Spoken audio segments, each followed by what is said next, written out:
Kalau pertanyaan silakan. Izin bertanya Ustadz, Hmm. terkait materi yang antum sampaikan tadi, bahwa ada syaitan dari kalangan jin dan manusia. Ini artinya jin, manusia, syaitan, dan iblis itu adalah sesuatu yang berbeda ya Ustadz ya? Ya,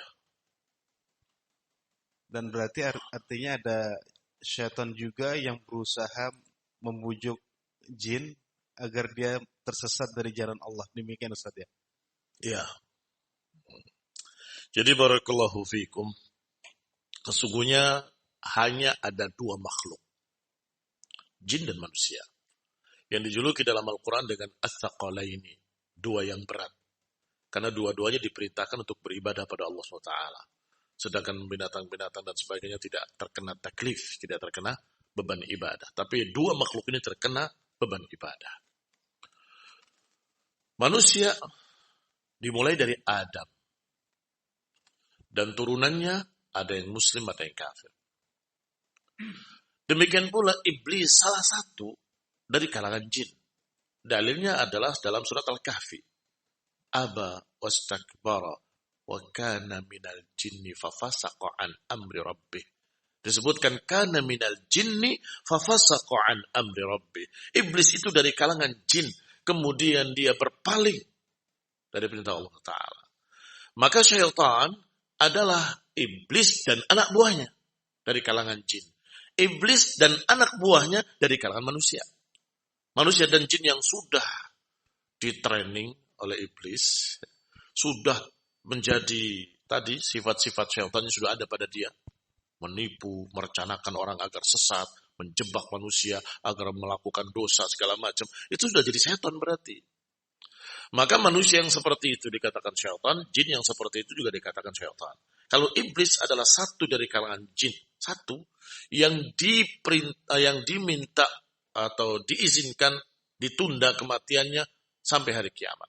Adapun jin-jin lain bisa mati. Iblis juga bisa mati tapi nanti di akhir masa. Adapun jin sama seperti manusia bisa mati. Hanya saja katanya wallahu ta'ala alam perlu dibahas lagi dalil-dalilnya. Kalau iblis itu tidak mati kecuali dibunuh. Sehingga kalau terjadi perang antar jin kemudian mati itu bisa. Tapi kalau tidak dia akan umurnya panjang sekali. Ada yang sekian ratus tahun, ada yang sekian ratus tahun. Tapi ketika naik ke langit kemudian dilempar dengan bintang-bintang, mati dia. Bisa mati. Yang tidak bisa mati sampai akhir zaman atau yang ditunda kematiannya hanya satu, yaitu iblis. Wallahu ta'ala a'lam. Assalamualaikum warahmatullahi wabarakatuh. Assalamualaikum. Yang berkaitan dari kajian tadi, saya coba menyampaikan beberapa hal, mungkin minta pencerahan Pak Ustadz. Ya. Tadi kan Islam itu di awal zaman akan asing dan di akhir zaman asing. Yang kedua adalah bahwa pemimpin harus diikuti dengan yang bersifat sidik, tabligh, amanah, fatonah. Sudah itu ada satu lagi sikapnya adalah kalau tahu kebohongan yang pertama, itu adalah kebohongan berikutnya. Nah, sudah itu dengan ilmu. Kalau tahu bohongan pertama? Bahwa kebohongan pertama adalah lokomotif kebohongan berikutnya. Oh, iya. Ya. Nah, sudah itu berkaitan dengan, ini saya agak mundur, mungkin ini saya cuma minta penjelasan. Bahwa Allah tidak akan menghukum suatu kaum kalau kami itu tidak bersalahkan Pak Ustadz ya.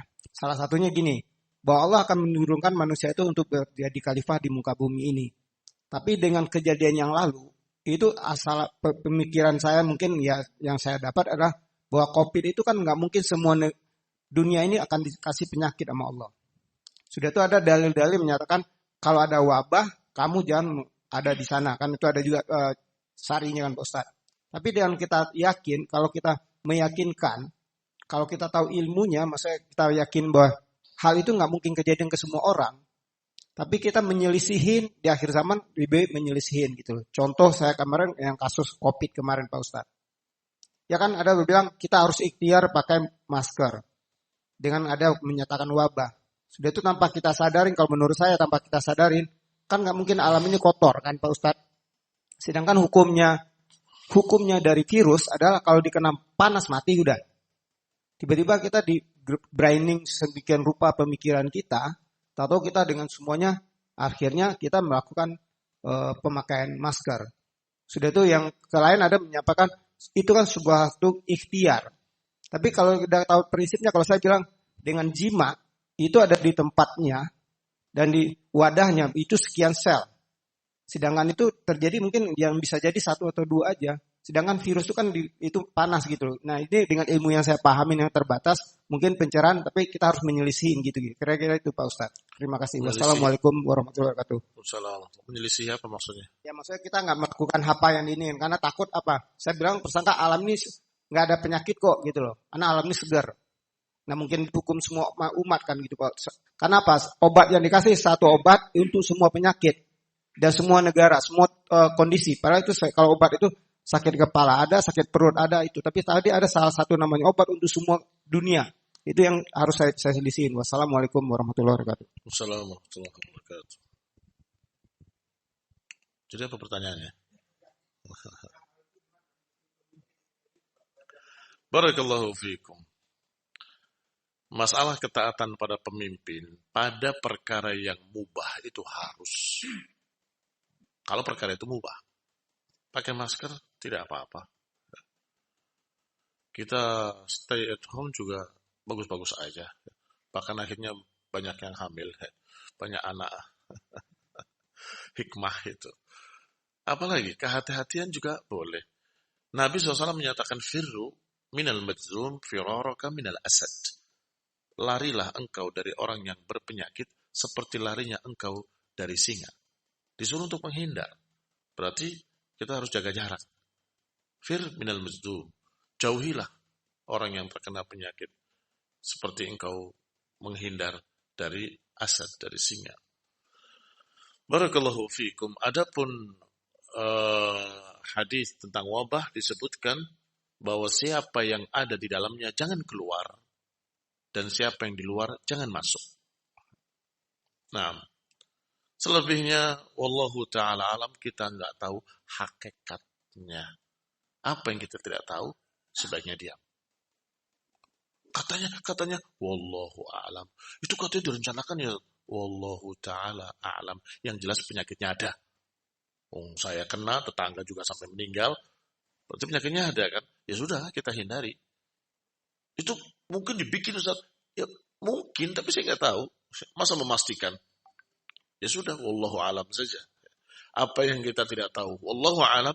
Apa yang nyata terjadi, kita hindari. Gitu aja. Ya, barakallahu fikum. Assalamualaikum warahmatullahi wabarakatuh. Ustaz, Afwan izin bertanya. Ayo. Pertanyaan titipan Ustaz. Hah? Pertanyaan titipan. Oh gitu. Afwan, pertanyaannya, atasi orang tua yang suka membohongi anak untuk memenuhi kebutuhan dunia orang tua. Si anak tahu orang tua itu dusta. Karena anak sudah tahu sering dibohongi, si anak tidak memberi. Lalu keluarlah kata-kata sumpah serapah dari orang tua. Kata-kata itu diijabah Allah atau tidak Pak Ustadz? Allah Ta'ala. Itu yang pertama Ustadz. Dikabulkan apa enggak itu Allah yang menentukan. Ya, tapi barakallahu fikum. Kalau anaknya tahu orang tuanya berdusta, walaupun tahu, dia nggak apa-apa untuk memberinya. Tidak mengapa untuk memberikan dunia pada orang tua, walaupun kamu tahu dia berdusta. Udah, bapak nggak usah bohong deh, ini anak kasih, nggak usah pakai cerita gitu. Jadi tunjukkan etikat baik kita bahwa kita tetap baik sama bapak. Bapak nggak perlu bikin cerita-cerita apalah, nggak perlu. Kami akan tetap akan beri. Itu mendidik, artinya dengan tidak langsung mengajarkan kepada orang tua tadi agar tidak berdusta. Oh saya kasih ini bukan karena cerita-cerita bapak. Kalau tahu itu bohong ya. Kalau tidak tahu, cuma menduga jangan-jangan bohong, nggak boleh.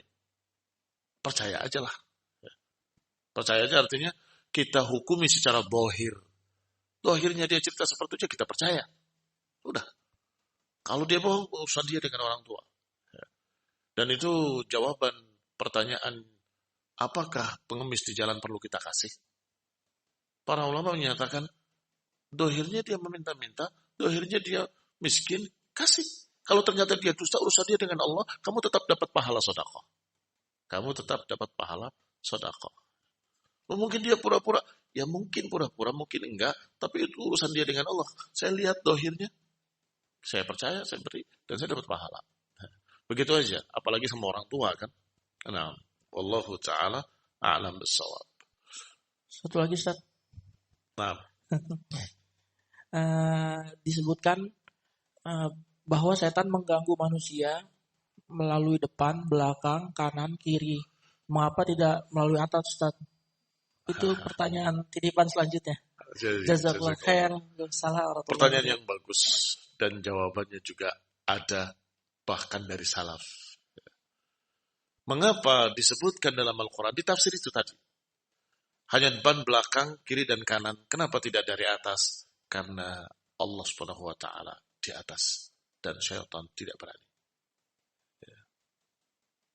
Dan itu menunjukkan barakallahu fikum, Allah Subhanahu wa taala menurunkan rahmat dari atas dan syaitan enggak akan bisa menghalangi rahmat Allah Subhanahu wa taala. Allah taala a'lam.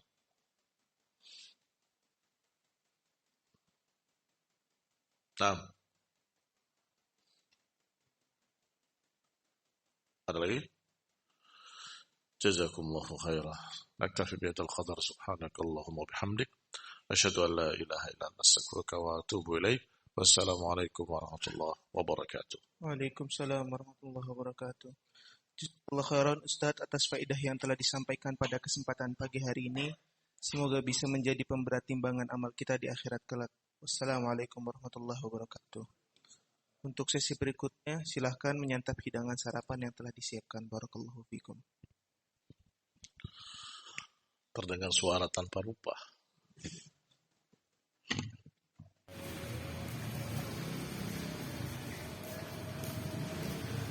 Allahu Akbar.